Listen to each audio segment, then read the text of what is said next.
Gracias. Estimada concurrencia, tengan ustedes muy buenas noches.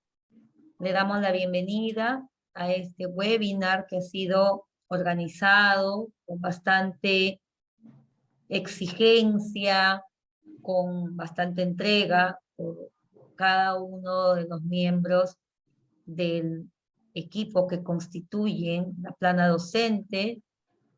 Déjenme hacer extensivo en primer momento el saludo de nuestro director, el doctor Guillermo Raffo Ibarra, director de nuestra escuela de posgrado, quien hace extensivo un saludo cordial, la bienvenida a nuestra casa de estudio.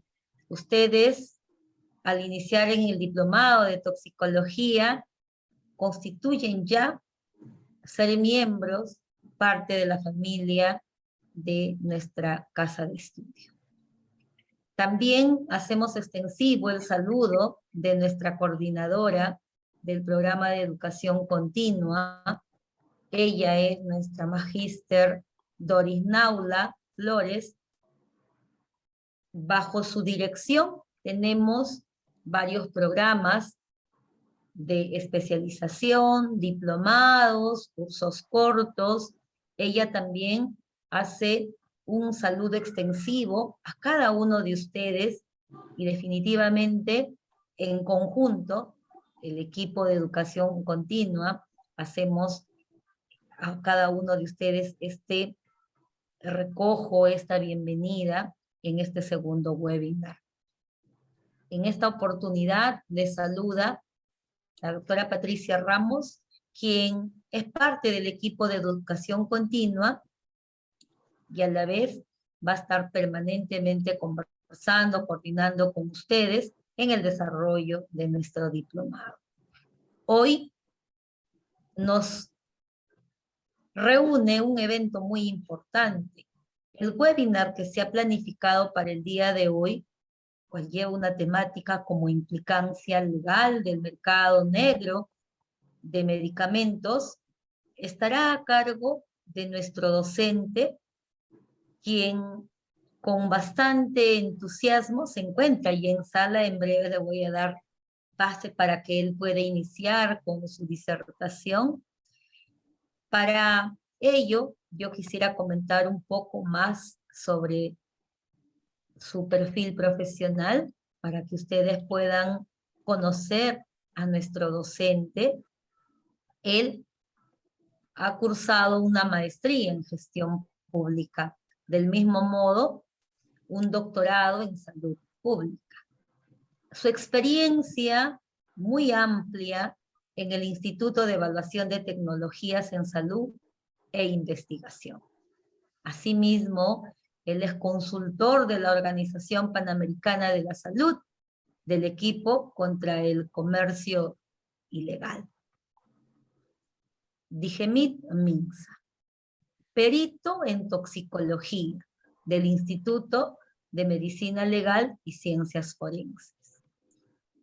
Asimismo, cuenta con muchos años de experiencia en cuanto a la docencia universitaria. Actualmente es coordinador del área de prevención y difusión contra el comercio ilegal de medicamentos de Dijemit, ahora parte del equipo de la familia de docentes de la Escuela de Posgrado de la Universidad Norbert Wiener, también de la Universidad María Auxiliadora, es miembro del sector de peritos judiciales del Colegio Químico Farmacéutico.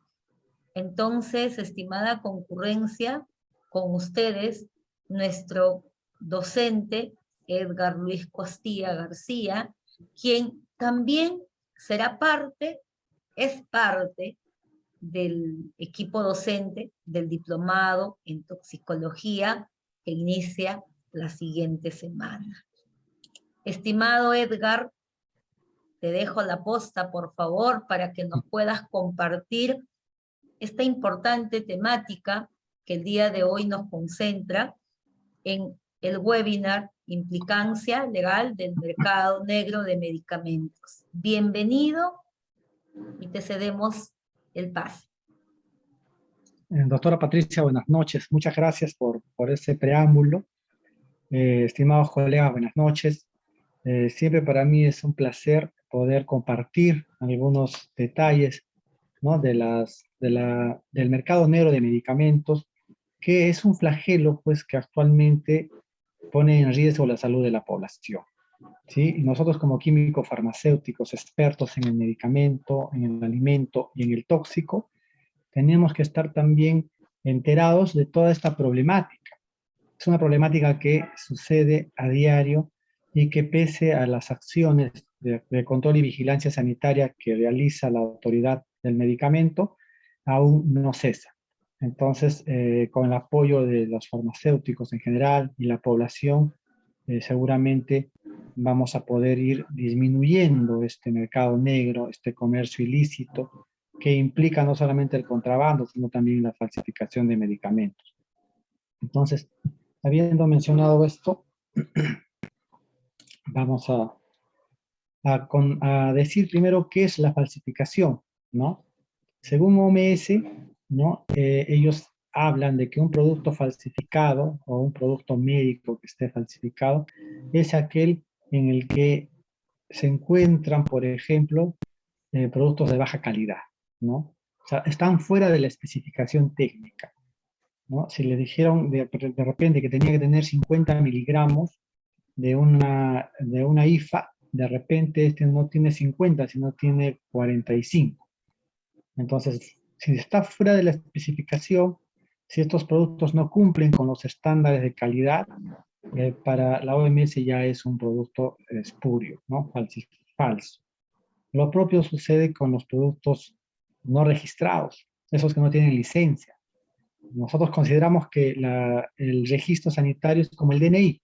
Uno no pudiera caminar por la calle sin el DNI. En el caso de los medicamentos, necesitan un registro sanitario para poder ser comercializados de manera adecuada.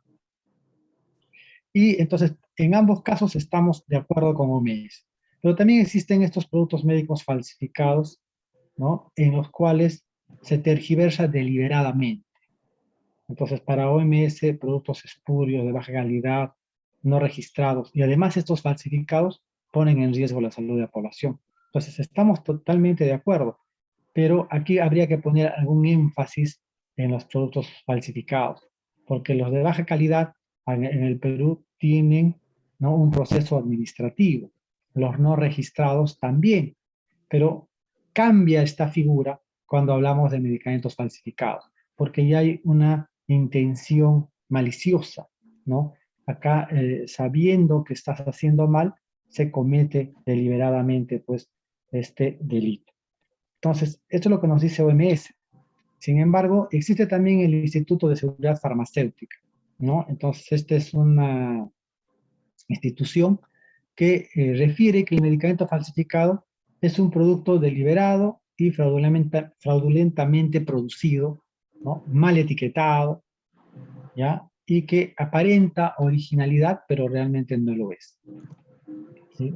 En la Unión Europea, ya también este medicamento es considerado como que su identidad, inclusive el envase, el etiquetado, el nombre, la composición, ¿no? Y todo lo que respecta a sus componentes, que incluye los excipientes y las dosis, no son adecuados. Al igual, el origen, ¿no? El fabricante, el país de fabricación, el titular inclusive, probablemente no han sido autorizados para su comercialización. Y también ellos hacen, ¿no? Un análisis del historial que incluye registros y documentos relativos a canales de distribución que emplea esta empresa o este medicamento. Entonces, van un poquito más allá. Entonces, la pregunta es, pues bueno, esto sucede en la OMS, sucede en el Instituto de Seguridad Farmacéutica, lo dice la Unión Europea, pero ¿qué dice el Perú? Porque estamos acá, esto es lo que nos importa, ¿no? Y entonces tenemos algunas definiciones hechas por Digemid, ¿no? Respecto al producto falsificado, y estos dicen que a producto falsificado en el sentido de que tenemos productos farmacéuticos, tenemos dispositivos médicos y productos sanitarios, ¿no? Eso es importante recalcar. Entonces, esto, bueno, Digemid menciona que son medicamentos manufacturados indebidamente, de manera deliberada, fraudulenta, ¿no? En lo que respecta a su identidad y origen. Entonces, puede incluir esto, por ejemplo, el hecho de que los ingredientes sean correctos. Pero uno podría pensar, pero si el ingrediente es correcto, ¿por qué me dices que es falsificado? Porque de repente el envase no es correcto. Aquí se ha podido observar que existen, por ejemplo, muestras médicas que las vierten en frascos de medicamentos originales, ¿no? Pero que ya han sido utilizados. Entonces los lavan, los reetiquetan, le añaden la muestra médica y a veces lo rellenan, ¿no? Hasta que tenga la cantidad de líquido necesaria, haciendo parecer que es un medicamento legal, formal, correcto.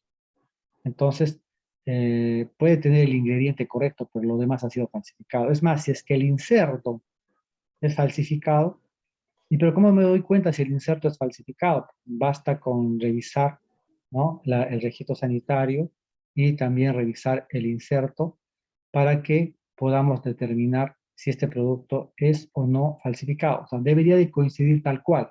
¿Y qué hacen algunas empresas farmacéuticas?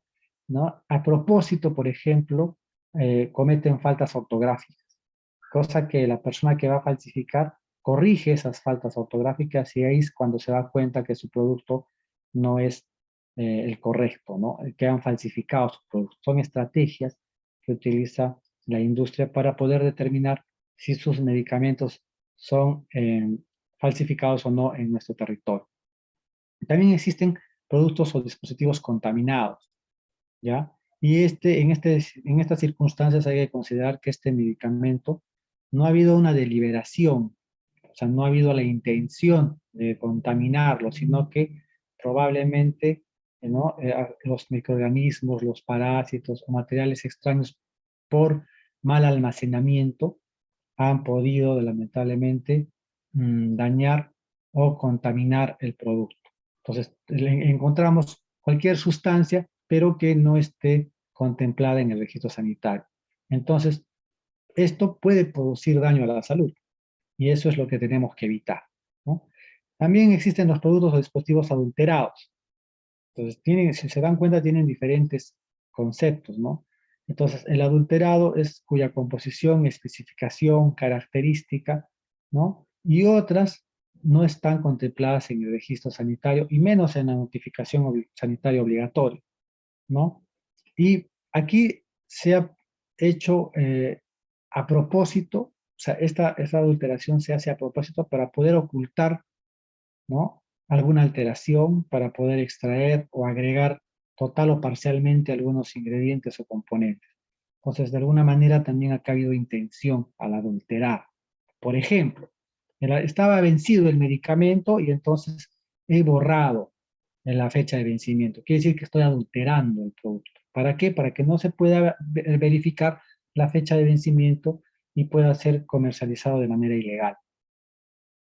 Y el mal estado de conservación también forma parte de este producto contaminado, ¿no? Entonces, este mal estado de conservación se evidencia porque el envase inmediato o mediato está pues deteriorado, maltratado, húmedo, roto.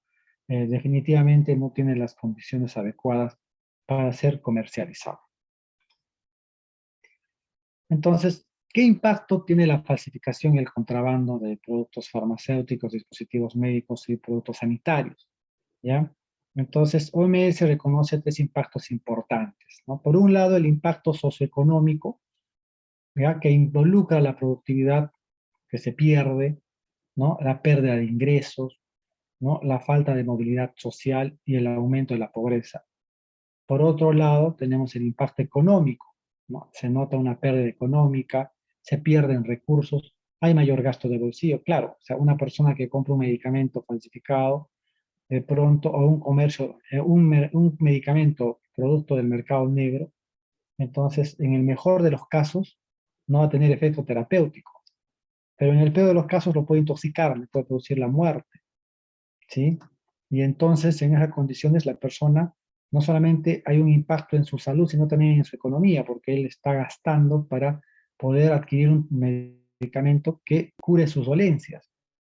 Y esto no es así. Ahora, se pone crítico cuando esta persona consume, por ejemplo, un medicamento para la hipertensión y de pronto el medicamento espurio, el medicamento falso, o producto del comercio ilegal, mal almacenado, vencido, no le hace efecto.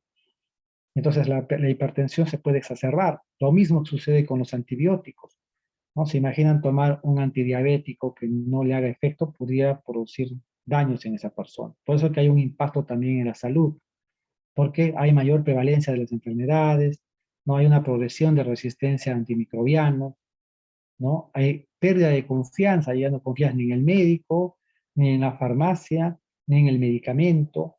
La gente entonces empieza a recurrir a sustancias que no tienen evidencia clínica, ¿no? Por ejemplo, el dióxido de cloro, que es una de ellas. Se van a aviación a comprar medicamentos, bueno, entre comillas, medicamentos, estos brebajes, ¿no? Hechos ¿no? En forma de jarabes que dicen riñosan, ¿no? Hepatosan y todos los órganos que terminen en san, de forma que no te están dando ningún medicamento, simplemente son preparados tratando de engañar a las personas, ¿no? Y esto pues compromete la vida de la población. Entonces, ¿dónde es más probable encontrar medicamentos falsificados?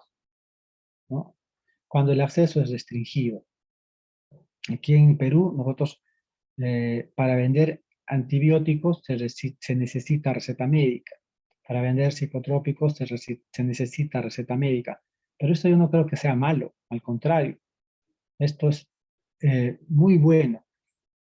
Sin embargo, a veces es más fácil ir a la botica de la esquina, donde no te piden receta médica, donde de repente no hay digamos, no hay esta eh, obligación, ¿no? De cumplir con las normas y de hecho, pues esto también genera la automedicación, ¿no? Genera la venta fuera del canal formal de medicamentos. Entonces, la gente puede malinterpretar, ¿no? Cuando decimos acceso restringido y decir, bueno, pues me ponen muchas trabas para venderme un paracetamol, ¿no? Pero realmente cuando uno se encuentra enfermo y sigue la regla y va a una farmacia, se hace atender adecuadamente y después va en busca del medicamento, por ejemplo, en una farmacia del hospital, va a encontrar los medicamentos, ¿no? Si este medicamento de repente no se vende ahí porque el médico le ofreció una especialidad farmacéutica de marca o un medicamento de marca, entonces sale fuera del hospital y encuentra un medicamento, pero no sabemos su procedencia, porque el común denominador no exige la presencia del farmacéutico, por ejemplo.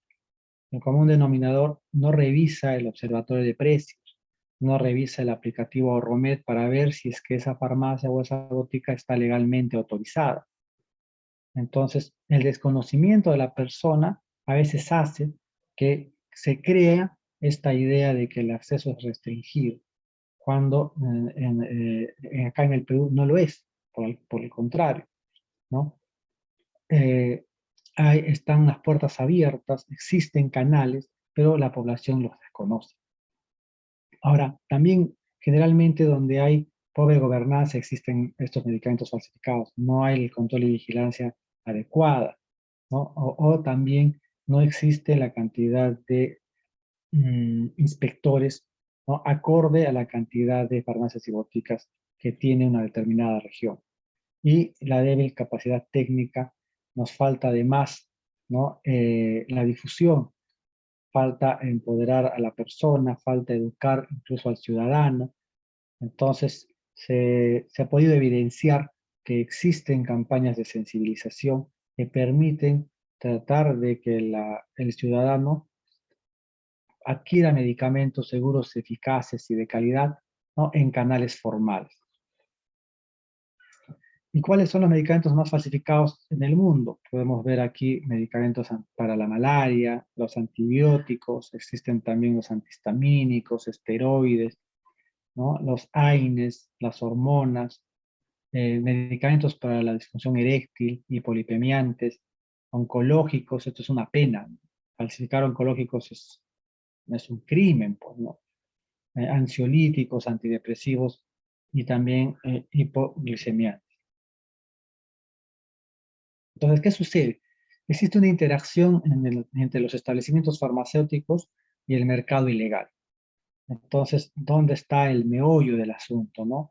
Sabemos que hay investigación y desarrollo, sabemos que hay una producción de medicamentos de manera adecuada, con las normas, como corresponde, ¿no? Incluso viene a veces un producto extranjero e ingresa al canal formal. Pero así como este producto extranjero ingresa, también puede ingresar el producto extranjero de manera ilegal por contrabando para evitar pagar las tasas que corresponden. Entonces, esto llega a un proveedor, ¿no? O a un productor local, pero que es ilegal. De repente no tiene las autorizaciones correspondientes, ¿no? Lo hace en el garage de su casa, ¿no? Y este proveedor, este productor, ¿no? Deriva su producción a los mayoristas ilegales. Y estos mayoristas ilegales tienen el atrevimiento, ¿no? De hacer droguerías inclusive, ¿no? O de funcionar como droguerías y mezclarse incluso con los medicamentos formales que están en verde, ¿no? Y si no llega por ese canal, puede hacerlo por el minorista ilegal. Pero si se dan cuenta, ¿no? Esta droguería ilegal puede jugar por ambos lados. Puede tener medicamentos formales, ¿no? Dar la cara por ese lado, pero a la par, detrás de la puerta, detrás del, del estante, también tiene medicamentos de dudosa procedencia, ¿no? Y no solamente pueden ser falsificados, no solamente pueden ser vencidos, sino pueden tener otras observaciones sanitarias, un mal estado de conservación, adulterados, ¿no? Vencidos, sin registro sanitario, ¿no? De contrabando, muestras médicas, ¿no? Y entonces todos estos los llevan finalmente al usuario. Y es quien pierde. Finalmente hay una cadena formal, ¿no? Donde el cliente o el usuario, la población, recibe un tratamiento de calidad. Pero por otro lado, existe este mercado negro que pone en riesgo la salud de la población. Entonces, aquí lo vemos de repente de manera más clara, ¿no? La importación pasa por aduanas y aquí se rompe, ¿no? Se rompe esta norma. La fabricación local pasa a la droguería, pero a veces de la fabricación local de frente pasa a la distribución y transporte, ¿no? Y llega a boticas y hospitales y finalmente llega al paciente. Entonces, debería de estar, bueno, está normado, ¿ya? Pero a veces el mercado negro evita, ¿no? Evita los controles hábilmente, ¿no? Y termina colocando boticas de manera clandestina. Y entonces no hay la garantía de que este medicamento que fue importado o que fue fabricado de manera legal llegue al paciente como corresponde. O a veces sucede que las droguerías también entran en el juego y como habíamos mencionado en la anterior diapositiva, ¿no? Tienen una fachada formal y también tienen una trastienda que es totalmente ilegal e informal. Entonces, ¿qué sucede? Que normalmente son elaborados medicamentos de alta demanda, ¿no? Antigripales, analgésicos, antiinflamatorios, algunos antibióticos, ¿no? De acuerdo a la temporada también, ¿no? En esta época de frío, ¿no? Generalmente salen los antibióticos o todos los medicamentos que son utilizados en enfermedades del tracto respiratorio, por ejemplo, ¿no? Se busca esta facilidad. Hay gente que en emancipación está vendiendo medicamentos en su mochila. Primero que no deben de hacerlo porque son personas. Se deben de comprar medicamentos en establecimientos farmacéuticos formales. La gente no conoce los riesgos, ¿no? Están soleados, mal almacenados, ¿no? Ahora existe una actitud permisiva ilegal, ¿no? La gente se automedica, ¿no? Y no hay quien les ponga paro. Van a la botica o a la farmacia y lamentablemente la ausencia del colega hace que el que esté detrás del mostrador le venda el medicamento. Entonces uno va y le dice, sabes, tengo dolor al miccionar, y no le pregunta si tiene fiebre, cuántos días tiene con esa disuria, ¿no? Si nadie sabe si hay puniopercusión positiva o no, ¿no? Qué color es la micción, si tiene alguna alergia, no, nada, de frente le dan un medicamento, encima le dan una quinolona, ¿no? Para tratar una infección urinaria, ¿no? Cuando muchas veces ni siquiera lo es, ¿no? Entonces, este bajo poder adquisitivo también, la gente cree que es mucho más barato comprar un blister de paracetamol en aviación que comprarlo en una farmacia, cuando es totalmente falso. Un blister en la cachina, ¿no? Se dice así, ¿verdad? Entonces, ahí está 2 soles, un blister de paracetamol, en mal estado de conservación, probablemente vencido, soleado, ¿no? Expuesto a la humedad.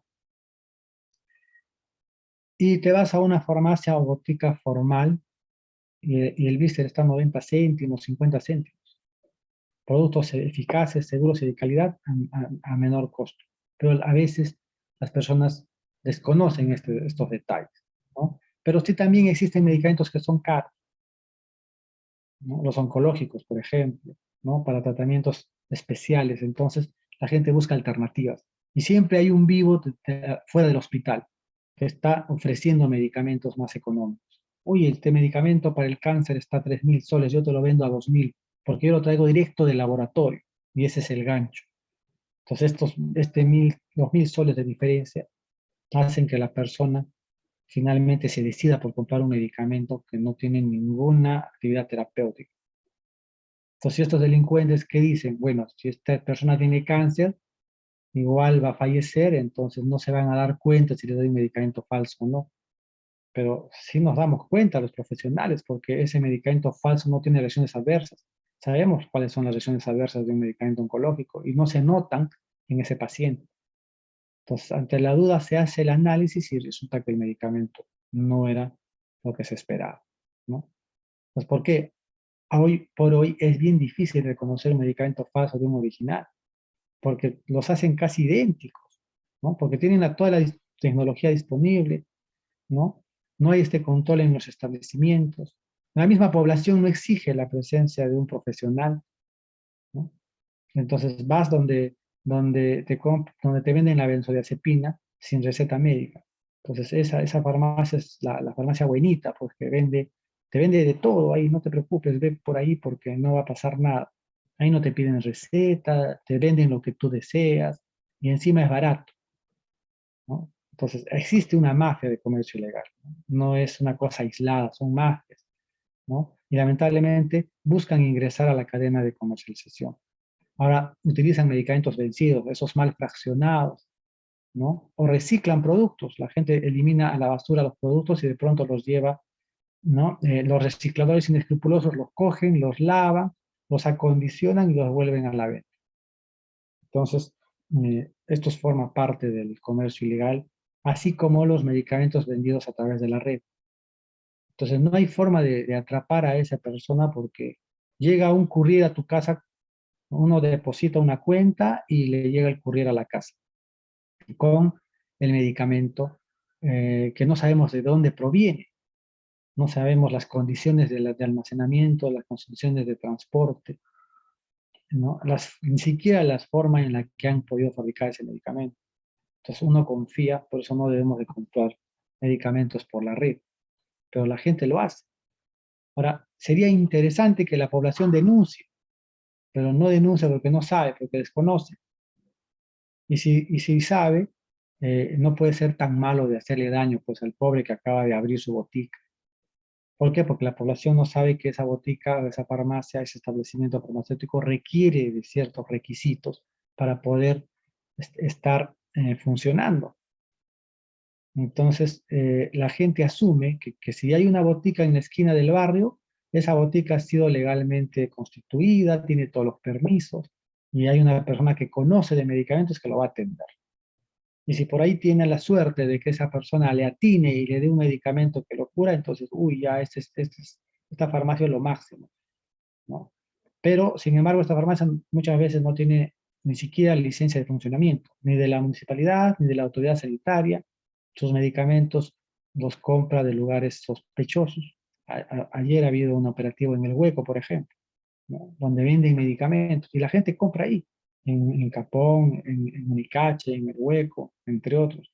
Entonces, la población también tiene que unirse a esta lucha, ¿no? Y hay un canal ingresando a la página de DIGEMIT y colocamos clic en denuncias y se puede hacer la denuncia, que puede ser anónima. O sea, nadie tiene que enterarse que uno hizo la denuncia, ¿no? Pero por este canal llega la autoridad sanitaria y se hace por la denuncia respectiva, ¿no? Esto es extraído del diario, ¿no? Y dice, el mercado de medicamentos ilegales representa alrededor de 200 millones al año en el Perú. Este es alarmante realmente, ¿no? Gestión lo menciona en el 2021, ¿no? A raíz de que se destruyeron 4 toneladas de medicamentos incautados. O sea, en el año 2021, la autoridad sanitaria incautó 4 toneladas de medicamentos, ¿no? Producto de las acciones de control y vigilancia, y entonces gestión saca su noticia, ¿no? 200 millones al año en el Perú. Entonces, ¿qué hace la autoridad sanitaria?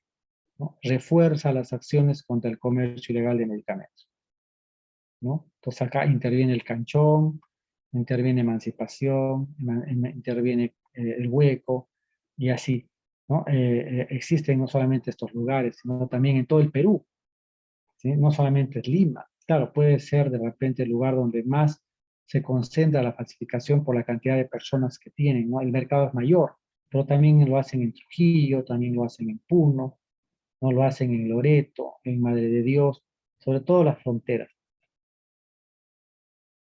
Estas son fotos que he extraído de las páginas, ¿no? De internet, donde se ve, ¿no? la forma ilegal de fabricación de productos farmacéuticos, dispositivos médicos y productos sanitarios, ¿no? En condiciones paupérrimas, asépticas, ¿no? No tienen ni un mínimo de prudencia para hacerlo, ¿no? La cosa es vender, ¿no?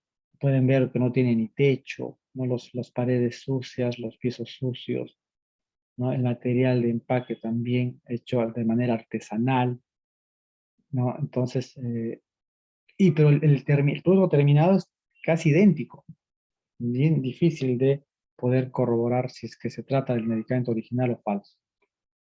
Entonces, ¿qué dice el reglamento de establecimientos farmacéuticos? Dice que el producto falsificado es manufacturado indebidamente de manera deliberada y fraudulenta, ¿no? Y el presuntamente falsificado es del que se sospecha la falsificación del producto. Entonces, cuando va a un operativo, se dice que es presuntamente falsificado. Hay que corroborar de que esto sea cierto, ¿no? Sabemos que cuando uno es autoridad, no puede emitir un juicio solamente mirando el producto, ¿no? Sería irresponsable. Requiere de poder comprobar realmente si este producto es o no es falsificado, y de esta manera voy a poder tomar las acciones que corresponden. Entonces, es importante este punto, ¿no? Siempre cuando ustedes, por ejemplo, sean peritos de toxicología, no se pueden adelantar a dar juicios. Tenemos que corroborar la información, ¿no? Por eso se dice presuntamente falsificado, ¿no? Entonces, ustedes ven, por ejemplo, cuando hacen redadas de dosaje etílico, dicen presuntamente en estado de ebriedad. Hasta que después llega recién el resultado de dosaje etílico y se comprueba, así efectivamente, este señor estaba en estado de ebriedad, ¿no? Pues lo mismo sucede con los medicamentos. Es presuntamente falsificado. Bueno, el de procedencia desconocida se sabe que tenemos proveedores clandestinos, informales, o simplemente no se justifica con la documentación de dónde procede este producto, ¿no? Ya habíamos mencionado el contaminado, el alterado, ¿no? Y el adulterado. Así que seguimos avanzando. ¿Y qué dice el Código Penal? ¿No? Que es, digamos, la parte importante, porque existen delitos contra la propiedad intelectual. Claro, estamos hablando de un medicamento falsificado donde la propiedad intelectual, ¿no? Esta patente ha sido copiada y pegada, y mal pegada inclusive. Entonces, ¿no? Esto obedece a una pena privativa de libertad, ¿no? Que va entre 2 y 4 años. Entonces, esta puede extenderse hasta 5 años inclusive, ¿no? Cuando está utilizando la patente, ¿no? O sea, ha hecho mal uso o cuando no ha sido autorizado por la patente. Entonces, ¿qué pasa? Que también puede haber, ¿no? Esta situación en que se realizan copias sin mencionar al autor, ¿no? O hay modificaciones sin el consentimiento del autor, ¿no? O de forma no precisa, ¿no? A cómo se autorizó. Entonces, esto significa, pues, que no se tiene la autorización para copiar la patente, ¿no? El modelo de utilidad, el diseño industrial, la marca registrada y otros. Pero así como hay el delito contra los derechos intelectuales, también existe el delito contra la salud pública, que es lo que más daño le hace a la población.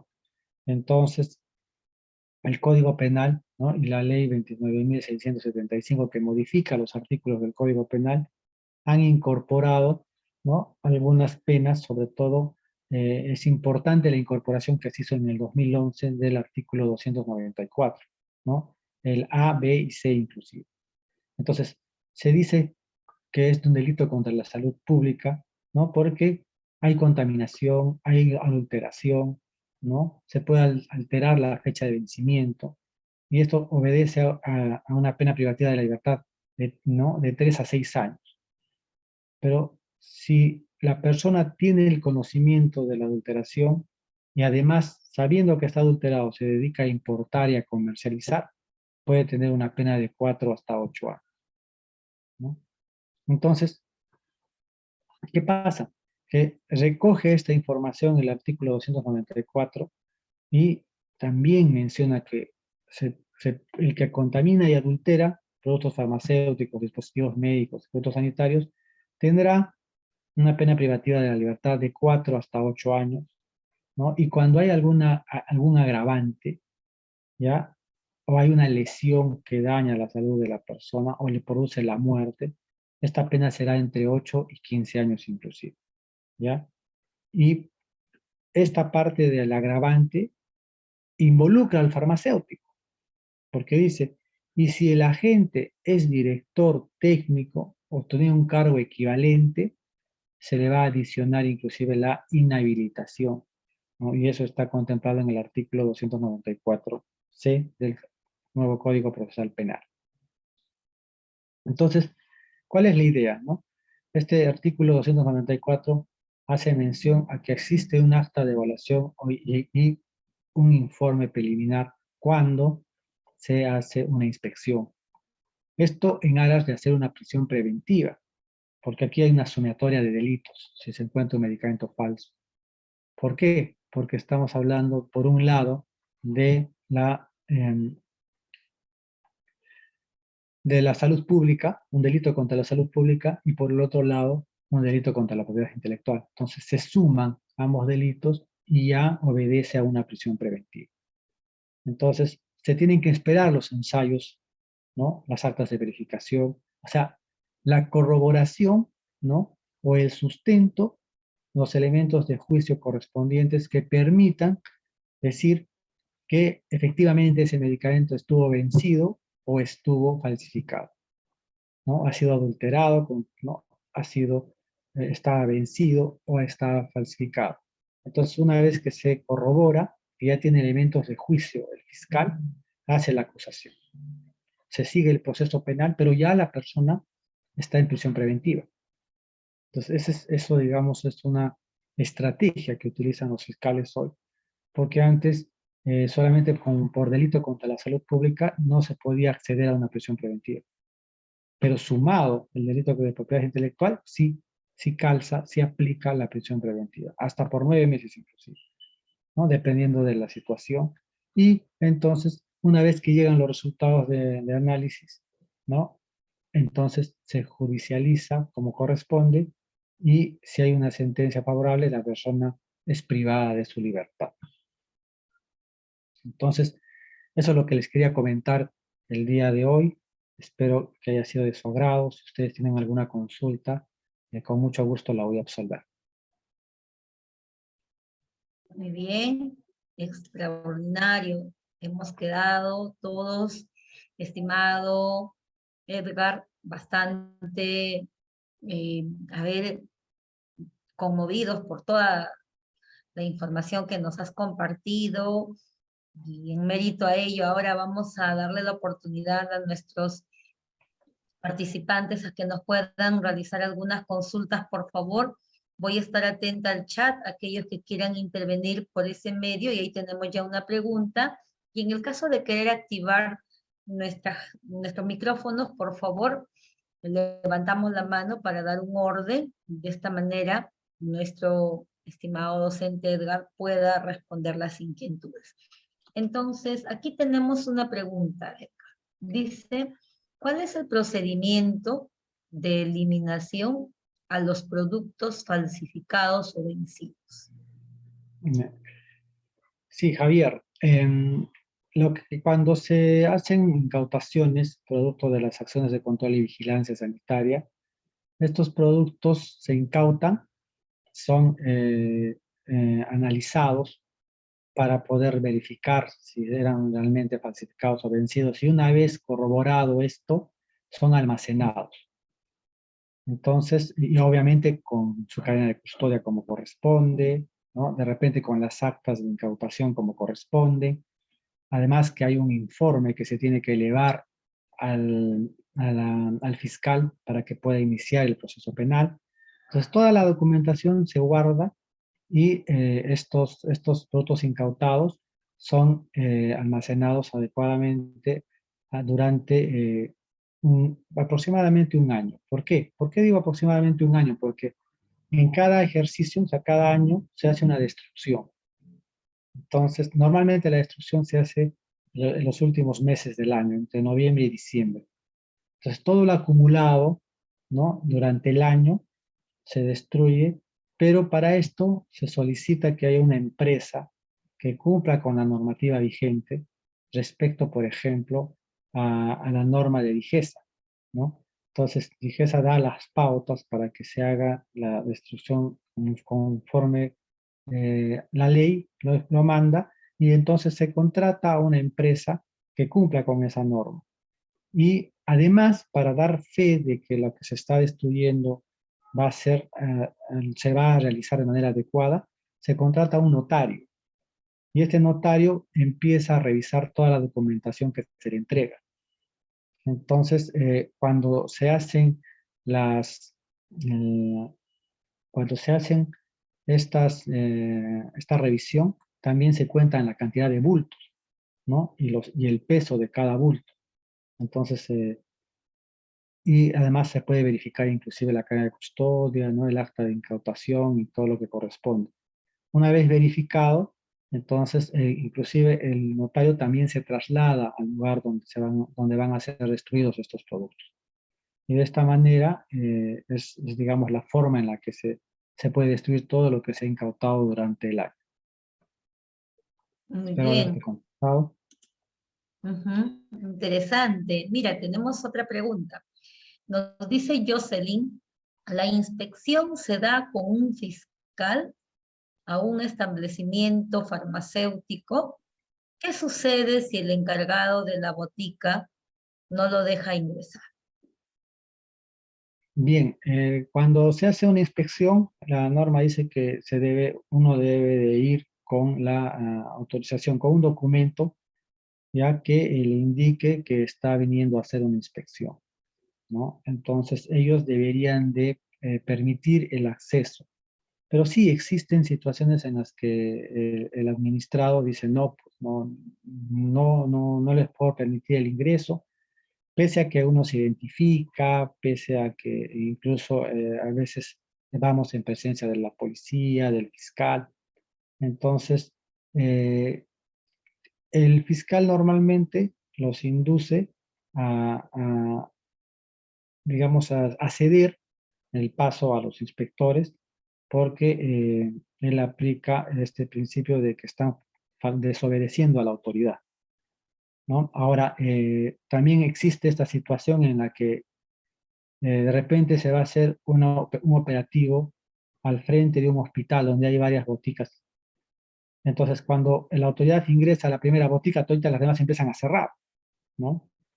Para que sean, digamos, libradas de la inspección. Pero para esto nosotros nos adelantamos y se hace una solicitud de becerraje. Se le solicita al fiscal, ¿no? Para que éste haya solicitado al juez o el becerraje. Entonces, si se encuentra cerrado el establecimiento, se puede aperturar. Esto lo hace la policía, obviamente, ¿no? De esta manera se puede intervenir. Igual, si es que no dejaran pasar finalmente, también hay una sanción administrativa, ¿no? Porque no están impidiendo el trabajo, ¿no? Al contrario, ellos deberían dar las facilidades, pero si no las dan, no están incumpliendo también con la norma. Muy bien, interesante nuevamente. Tenemos dos preguntas finales. Vamos, por favor, entonces a atender la inquietud de Rolando, quien nos comenta a través del chat con la siguiente interrogante. Dice, ¿cuáles son los efectos adversos más comunes en los fármacos oncológicos? Bueno, cuando yo ponía el ejemplo de los fármacos oncológicos, ¿no? En el caso de la falsificación, ya normalmente uno puede observar la caída del cabello, ¿no? Es, digamos, uno de los efectos adversos más clásicos de una sustancia oncológica. Pero cuando el medicamento es falsificado, no se produce esta caída del cabello, ¿no? Digamos, macroscópicamente uno no nota la caída, entonces es algo sospechoso, ¿no? Por otro lado, ya si hablamos de la manera clínica, el recuento sanguíneo también se modifica, ¿no? Se modifican las plaquetas, se modifica la cantidad de albúmina. Entonces, bioquímicamente también se puede determinar que este producto no está cumpliendo con lo adecuado, pero macroscópicamente, ¿no? La caída del cabello es, digamos, lo más clásico. Entonces, si no notas que sucede, entonces a veces uno se alegra, ¿no? ¡Uy, qué bueno! A ti no se te cae, pero habría que sospechar, ¿no? Hacer también el recuento clínico, bioquímico, para poder ver si efectivamente hay concordancia, ¿no? Y aparte que el tratamiento también está haciendo efecto, ¿no? Otra forma macroscópica también es ver las náuseas. Las náuseas y vómitos son muy frecuentes también con el uso de los oncológicos. Muy bien, estimado Edgar, tenemos una pregunta final. Aquí nos señala en este caso, ahora tenemos la siguiente interrogante. A ver, dice, ¿cómo podemos detectar si los medicamentos que estoy comprando en la droguería puedan ser adulterados? ¿Existe alguna página en donde se vea los representantes legales, RUC, para poder prevenir y no comprar en ese lugar? Sí, estas relaciones están en la página de DIGEMIT. Uno puede encontrar la relación de laboratorios, la relación de droguerías, ¿no? Basta con ingresar a la página de DIGEMIT, ¿no? Buscar ahí y de esta manera también hay una forma de corroborar. Ahora, si también se puede, me parece que hay un número en DIGEMIT al cual uno se puede comunicar y decir, ¿sabe qué? Le estoy comprando a Perito de los Palotes, está registrado con ustedes. Entonces, de esta manera también uno se asegura de que esa droguería o ese laboratorio está formalmente registrado. Ahora, existe también el observatorio de precios, ¿ya? Claro, para medicamentos en general, ¿no? Y también el aplicativo Ahorro Médico. Entonces, digamos, yendo un poquito más allá, ¿no? Ya, la parte de la droguería la podemos ver llamando a Digemit o entrando a la página de Digemit. Pero la parte de boticas y farmacias pueden hacerse usando el observatorio de precios, o sea, también se googlea y ahí te salen el medicamento, en qué botica se vende, a qué precio, Uno le hace clic, inclusive sale el nombre del director técnico, sale el registro sanitario, sale la fecha de vencimiento inclusive. Entonces ya sabes a dónde ir. Ahora, si esta no te gusta, puedes ir de repente donde venden más económico, pero tienes todos los datos. Y si hubiese algún problema, puedes hacer la denuncia como corresponde. Ahora, la ventaja de usar estos canales es que sabes que esas farmacias o boticas son formales, porque una informal nunca declara los precios, solo lo hacen las formales, porque la informal ni siquiera está, ¿no?, registrada, por lo tanto no se le da los accesos para que ingrese al observatorio de precios. Entonces es una manera de verificar también si esta botica o farmacia pertenece pues a la cadena formal. Bien, mira, habíamos indicado dos preguntas finales, pero mira, estimado Edgar, están aquí siguiendo, haciendo algunas interrogantes en el chat. Vamos a dar por finalizado atendiendo estas dos últimas. ¿Estamos de acuerdo? Por ¿Ya? ejemplo, acá tenemos Jonathan, nos dice, así como se da la fiscalización a los establecimientos privados, se hace también en los públicos. Es la penúltima pregunta. Y la última de José nos precisa: una ciudadana se apersona a una comisaría indicando que le vendieron un medicamento. Ya dicho producto no ha generado el efecto deseado. Por ejemplo, no controla las convulsiones de su hijo. ¿A dónde debería llegar el efectivo policial?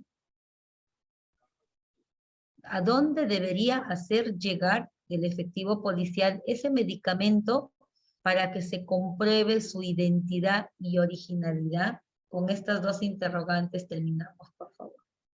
Ya. Primero, la fiscalización también se hace en establecimientos públicos, ya no solamente se hacen a los privados, ¿sí? También hay canales digamos, de fiscalización orientados a los establecimientos farmacéuticos públicos. Eso por un lado. Respondiendo a José, esta persona hace su denuncia como corresponde, y esta denuncia significa que la policía se va a poner en contacto con la autoridad sanitaria. Normalmente, como se trata de un medicamento vencido, ¿no? Porque creo, me parece que dijeron que estaba vencido, ¿verdad? Si es un medicamento vencido, es un delito. La policía sabe que es un delito. Pero si, digamos, el medicamento no está vencido, ¿ya? Pero no ha generado el efecto deseado, ¿ya? Entonces ellos también pueden ¿no?, recurrir a la autoridad sanitaria. Entonces ellos cursan un oficio y en sobre lacrado remiten el medicamento para que éste pueda ser evaluado, pueda ser identificado si es que corresponde a un producto original o no. Ahora, la persona también podría hacer su denuncia no solamente a través de la policía, sino también podría hacer su denuncia por Digemit. No hay un canal ahí donde puede poner su denuncia, ¿no? Incluso puede identificarse, ¿no?, para que nosotros le demos una respuesta de cómo es que se ha actuado en esa situación. Cuando las denuncias son anónimas, no hay a quien responder, pero cuando las denuncias son con nombre y apellido, entonces nos dejan algún dato, ¿no?, un correo electrónico, por ejemplo, entonces este correo, esta denuncia va a ser atendida y los resultados se les harán llegar a través del correo. Ahora, hacen bien en recurrir a la policía. ¿Por qué? Porque la Policía Nacional del Perú, Indecopi, los colegios farmacéuticos, la SUNAT, OPS, las empresas farmacéuticas pertenecen a un grupo técnico multisectorial llamado, por sus siglas, GTM Contrafalde, ¿no? Es el Grupo Técnico Multisectorial de Prevención y Lucha contra el Contrabando, Comercio Ilegal y Falsificación de Productos Farmacéuticos y afines. Entonces, todas esas instituciones, ¿no?, saben que cuando encuentran alguna sospecha de un medicamento de dudosa procedencia, ¿no?, o que pertenece al mercado ilícito, entonces lo tienen que remitir a la autoridad sanitaria. Ya, interesante. Entonces, vamos a cerrar esta parte de las interrogantes, de las inquietudes, y definitivamente, Edgar, tenemos muchas otras inquietudes más que quisieran acá hacernos llegar nuestros participantes. Lo vamos a dejar para este inicio del diplomado en toxicología. Ya la semana que viene estamos dando inicio. Hay que recordarle a nuestros invitados, quienes son parte ya de una escuela de posgrado, que en el diplomado de toxicología contamos con docentes de talla internacional y nacional. Por favor, César, ¿tienes alguna presentación para nuestros invitados? Sí, buenas noches con todos. Voy a proyectar la presentación del diplomado, ¿sí?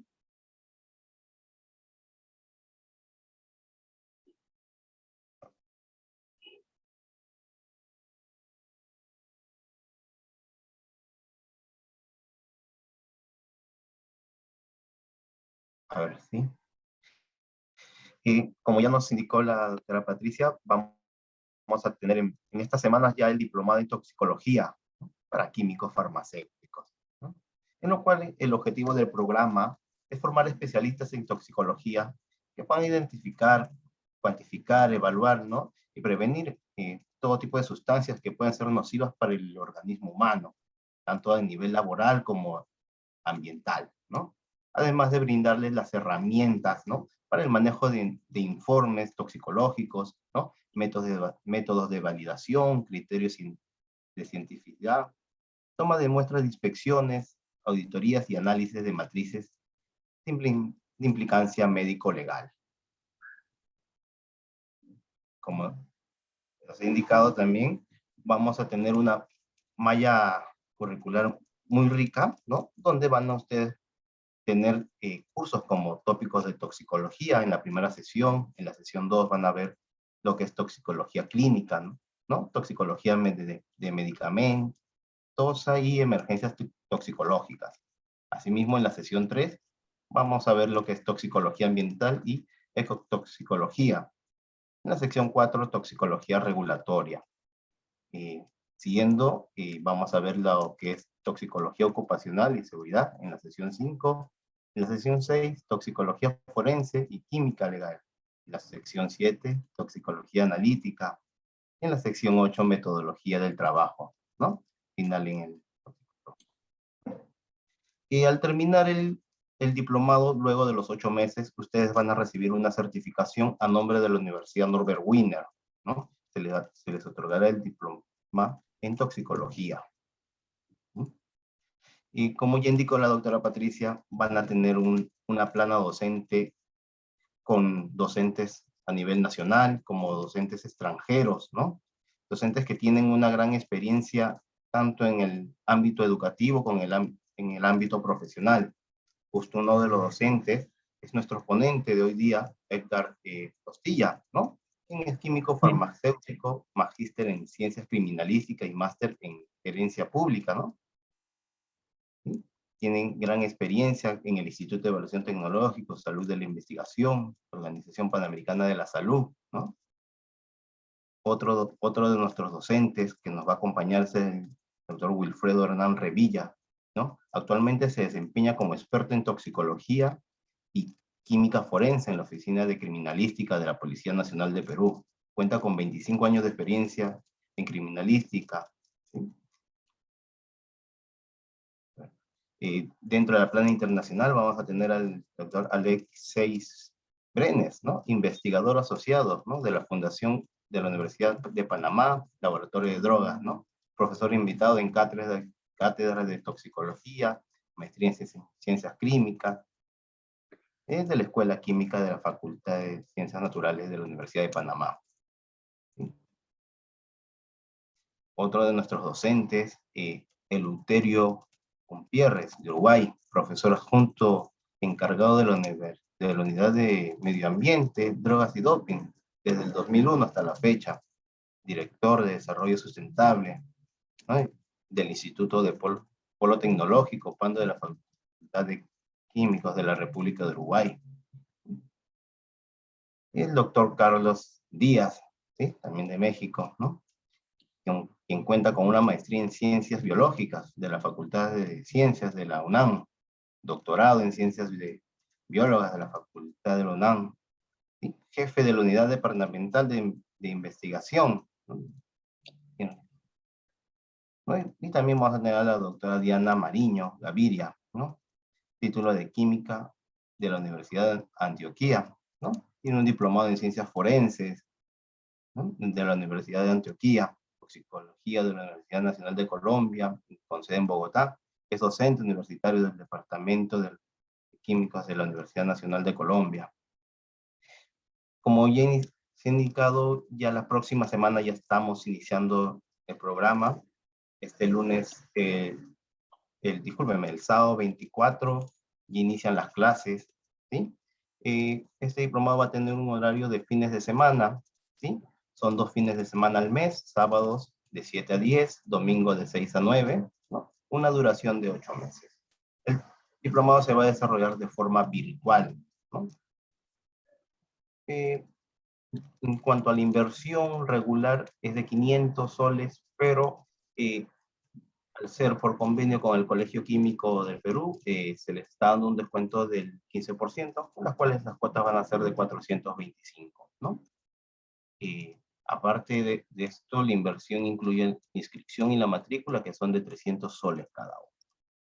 Requisitos, DNI, ¿no? O pasaporte o carnet de extranjería, copia del grado o título profesional, universitario, la habilitación del Colegio Químico Farmacéutico, ¿no? Una solicitud de admisión, que es una ficha de datos que nosotros les proporcionamos, y bueno, las constancias de pagos por los derechos de admisión. Igual cualquier consulta se pueden comunicar con el asesor educativo Manuel García al número 933-948-284 o a través de su correo enriquegarcia@winner.edu.pe. Eso es todo en cuanto a la parte informativa del diplomado. Muy bien, César. Excelente. Mira, nos has ya dado toda la información, así es que todos nuestros participantes el día de hoy están definitivamente al tanto de cómo se va a desarrollar el diplomado, cuáles son los contactos incluso a los cuales ellos podrían iniciar para poder ultimar algunos detalles con respecto al desarrollo de nuestro diplomado. Estimado Edgar, queremos brindarte algunas palabras finales, por favor, para con nuestra estimada concurrencia y a ellos también hacerles la invitación que pasen la voz, que tenemos todavía algunos días antes del inicio de este lunes en nuestro diplomado. Te escuchamos, estimado Edgar. Bien, muchas gracias. Sí, pues es una labor importante la que hacemos los químicos farmacéuticos. Recordemos siempre que el químico farmacéutico es el profesional del alimento, del medicamento y del tóxico. Entonces, nosotros estamos llamados, ¿no?, a ver todas las sustancias tóxicas, a ver todo este tema toxicológico, y qué mejor, ¿no?, haciendo, digamos, aprovechando este diplomado que nos va a permitir afianzar conocimientos, mejorar las técnicas, ¿no? Y que de esto también nos va a permitir, por ejemplo, ejercer como peritos, ejercer de repente como expertos en toxicología. Así que pasen la voz a todos sus amigos.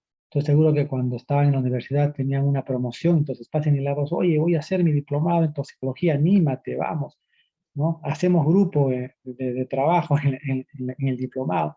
Sabemos que van a tener grandes satisfacciones con este diplomado. Y bueno, les agradezco mucho por su tiempo. Anímense y seguramente vamos a empezar con mucha fuerza porque comienza un día después del Día de la Juventud. Y yo creo que la juventud se lleva en el corazón, ¿no? No en los años. Bien, chicos, gracias. Claro, claro que sí, Edgar.